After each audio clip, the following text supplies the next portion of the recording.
Alright everybody, this is going to be my review and I'm going to attempt a walkthrough solve of this giant Pyraminx. So what it is basically is a Pyraminx, except for instead of 3 layers it's 5. We have the top layer, the second layer, third, fourth, and the bottom 5th layer. However, I more consider it to be a 4-layer cube just because this top section doesn't really get scrambled. It's very easy to solve. Just like a Pyraminx, I consider it to be a 2-layered cube. Now I will admit that this is a little bit of a challenging puzzle for me.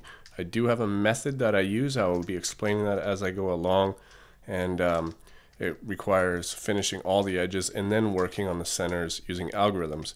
That can be a little bit tricky because I have to do setup moves and I have to remember my setup moves, which I will actually be writing in my iPhone so I can remember them, because sometimes you have to do 4 of them, and after you perform the algorithm you have to re-put them back the way it was, and if you screw that up you start all over again.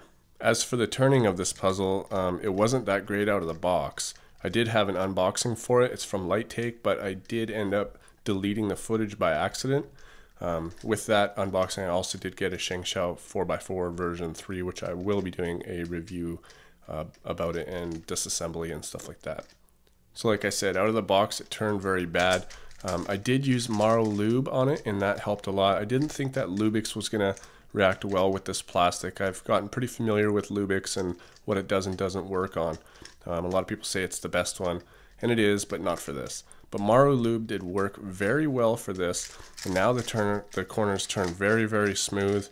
The very end caps, they're pretty hard to turn. I gotta put some strength on them, but we do end up turning it. The sticker quality is great. It's your typical mefferts sticker quality. I haven't had any chipping, but I haven't really solved it too many times. I think I've solved it maybe 5 or 6 times.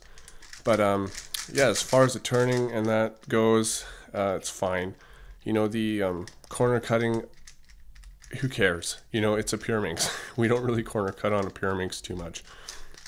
Corner cutting to me is really only valued in like your cube 3x3 speed cubes. This isn't a typical speed cube. I'm sure a lot of people would speed cube this, but for myself, I don't consider this a speed cubable puzzle. This is more of a strategy puzzle instead of a competition puzzle. Alright, on to the solve of this. So basically what I'm going to do is I'm going to turn all these tips correct. So like that.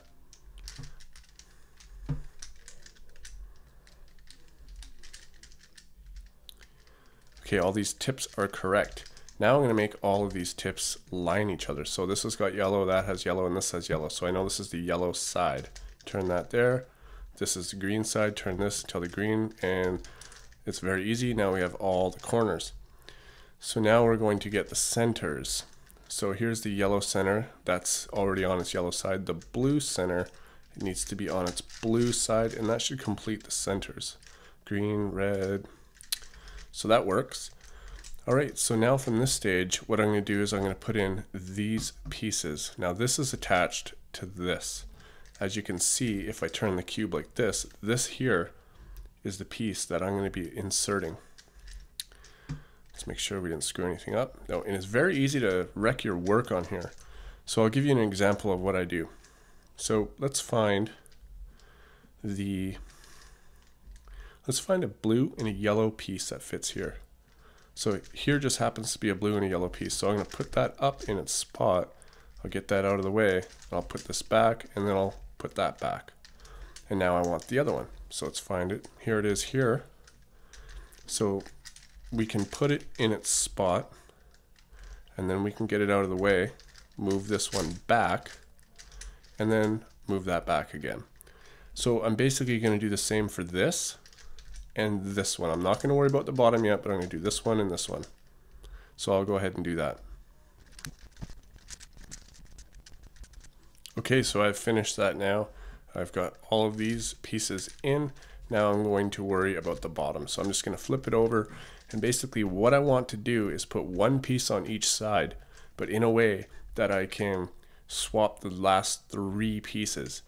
And the way that I can do that is if I look up, if I turn this piece up and I go like this and back, what it does is it swaps 2 pieces that are closest to the corner and then an opposite piece. It can be here or it can be here.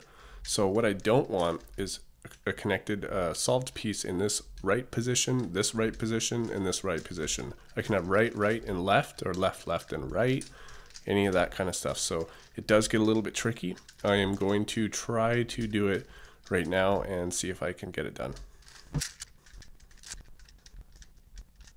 Okay, so I've got one here on the left, one on the right, and one on the left. So left, left, and right, as we can see. So this one is not in, this one is not in, and this one is not in. So I can see that this green and red needs to come down. I can replace it with the yellow and green, put it back, and put this back. And now, as you can see, we've got the bottom layer done. The next step we're going to do is we're going to fill in these middle pieces right here, this piece.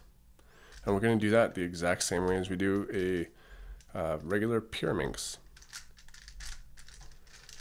Put it in just like this. Now I'm going to look for another green one, which just happens to be right here, and we will put that in just like that. This green one's in, so another green one right here. That's in. As you can see, I'm not the fastest at this puzzle. So now we're going to work on, oh, we got to realign this. See, I almost didn't realign something. So now we're going to work on these ones here. And as you can see, this one is flipped in parity with these, and this one here is flipped in parity with those. So I have to work out a way to fix that. And I don't know a good way, a good like fast way to fix it. So I usually just re-scramble the top part and figure it out as we go. See, and I've tried it again, except for I've wound up parity. So I'm just going to keep going until I get out of that. Okay, I got those in now. As you can see, the center pieces are in correctly in all the spots. That actually took me a long time. What seemed like seconds for you was actually about 5.5 minutes for me. But I did actually come up with a way to do it that probably would have taken me maybe 15 seconds if I just did it right the first time. I guess I just didn't grasp the concept. Like I said, this puzzle sort of mystifies me a little bit. So the next thing we're going to do is we're going to put in these pieces right there. And we're going to look for a corner that has something solved already, and we do not find one, so we're going to make one. So this red yellow piece can come up right here, just like that, and then we can turn it out of the way and put it back, and then we can realign this again. So now we've got that. So let's look for the blue and yellow. Here's a blue and yellow piece here. So we can bring this down, put that blue and yellow in, put it back, and redo that. So I'm going to go ahead and find the red and green one, or red and blue, which just happens to be here. But we can't put it up because we have nothing else to exchange it with. So what we're going to do is turn the cube around, and we're going to put that out of the way, and then put this up, and put that in there, and put it back. So now I'm going to go ahead and I'm going to do the same for one more. I'll just fast forward that. Okay, so I've got the next one in, and we've got one here that's completely done in the corner, and so is this one. And as you can see, like I said in the beginning, we are creating this outer side, but we're leaving the centers. So let's get another one in. We have the yellow and green. And that one's already in on this side, so we do know that this one belongs on this side here. It belongs right there. So in fact, we can see if there's something here, the green and red. We can put that in there and exchange it for one of the other colors. And there we go. So now we have two that needs to be exchanged here and only one here. So that is fine. We can just exchange it like that, and that will fix it all. So now we just have the centers on this thing. And now this is where it gets complicated. And I am going to use my iPhone on the Note program. So I'll use that when I need it. So basically what happens is we're going to take a look at a front. So let's say this is the front, this is the bottom, this is the left, and this is the right. So this is down, this is face, right, and left. What we want is we want 3 solved in each of them, leaving 1 each. And so here's 2, there's 2. What we can do is we can make this one a 3. So let's just go ahead and make that one a 3 right now. And how it's going to work is if this is the face, we're going to take a look at the left side, and this piece here, this red piece, will go all the way to the front side to this yellow piece. This yellow piece will go all the way to the right side to this green piece. This green piece will swap places with this red piece right here, and that red piece will swap places with this yellow. And the yellow will go all the way over here and swap with the red. I know that sounds a little complicated, but trust me. So what we're going to do is we want to put a 3 bar in here. So we're going to jump, or actually, sorry, I think it's this yellow goes, not this red. So this yellow needs to come over here to this spot, and this one's going to jump out. So we want to turn this, the face, so it has room, and we just do a simple algorithm.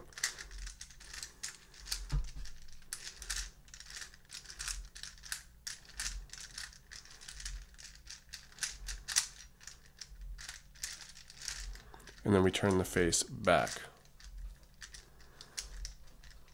And that did not work. Like I said, I'm not perfect at this cube yet. We're going to try it again. Let's turn the face again, and we'll see which one of these yellows jump. I don't remember if it's this one or that one, but let's try this. Okay, so it is this yellow. That yellow jumped to here. So you don't always have to have this side of your face. You can turn it this way, you can turn it this way or this way. So let's try to get a green. So the green can jump to there. The blue will jump to here, which is good. It'll create 2. And the red will jump to here. We don't want to get that red in, so all we have to do is do this move and do the algorithm. So now we've got 3 here. Whoop. Now we've got 3 here, 2 there, 2 there, and I guess we got all 4 there now. We don't want that. All right. What we need to do is turn the phone on. So this blue needs to come over here. So that's in L prime. So I want to turn it L when I come back. So L, and I need it to go here. So that's F prime. So F when I come back. This red will go here. The blue will go here. The green will go there. Okay, so we're done. Let's just do the algorithm. Okay, so that's done. So now we do F, L. Okay, now as you can see, we've got 1 in each. There's 1 here, 1 there, 1 there, and 1 there. So let's see, the blue will jump to the, oh no. I've got parity. This happened to me earlier and I couldn't get out of it. So this one and this one need to swap. Okay, so I had to turn the camera off to figure out how to get out of parity. It took me a little bit. I've never been able to figure it out, but it was quite the challenge to figure out how to get out of parity on a cube like this, or maybe it's not a parity, I don't know. I'm still pretty new to the cube. So now I've got it back into a solvable state, I believe. So let's just see if this will work. The red will go to the red side, the green piece will go to the green side, and the yellow will go to the yellow, and then the blue will go back. Yeah, it should solve this piece. So I'm going to get my trusty iPhone back, and let's see the setup moves. The red needs to be here, so that's an L. So L prime it needs to be. And that'll go here. The green will go here. So that's an R prime. So that's an R. And that yellow will go here. So that is a D prime. So we need to go D. Now let's see if it'll fix it. Okay, I can see the centers are fixed now, so let's get this back the way it was. So let's go D, R. No, that's not correct. Let's not screw this up. Let's go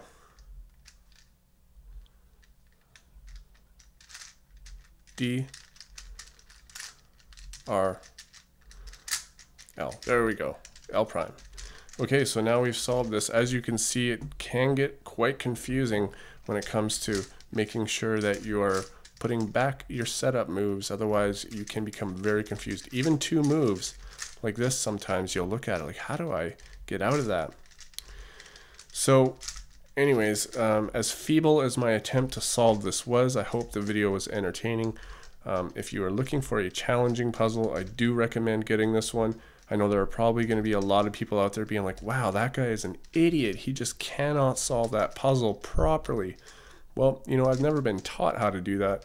Basically, I have come up with my own way to do it. I did watch a tutorial a long time ago, but it kind of gave me an idea.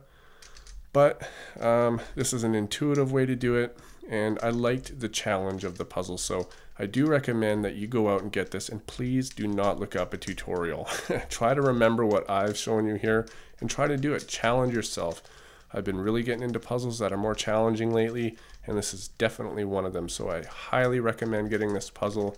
I think it's around $40. You can get it at Mefferts. You can get it all over the place. It's quite the mass-produced puzzle now. Anyways, that's my review on the Professor Pyraminx, and I will see you on my next video.